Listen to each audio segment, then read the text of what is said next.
Sarà una serata magica, non ha dubbi la madrina del festival Alessandra Mastonardi, appena sbarcata all'Excelsior e pronta a condurre le serate di apertura e chiusura della 76esima Mostra Internazionale d'Arte Cinematografica di Venezia. Benvenuta a Venezia.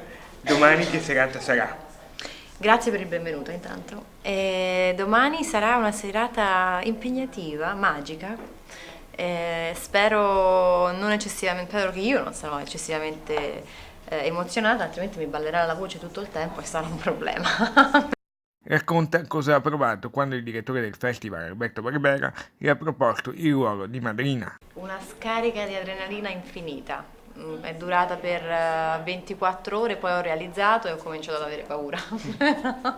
Ecco che la madrina di Venezia 76 ci regala una piccola anticipazione di ciò che farà domani. Farò un piccolo discorso, un piccolo monologo introduttivo ed è un monologo abbastanza personale, però durerà poco, quindi non si annoieranno, spero. Conclusa la mostra, l'attrice napoletana non si fermerà Finiamo la terza stagione dell'Allieva e cominceremo a girare a novembre e quindi andrà poi in onda, penso, nel 2020.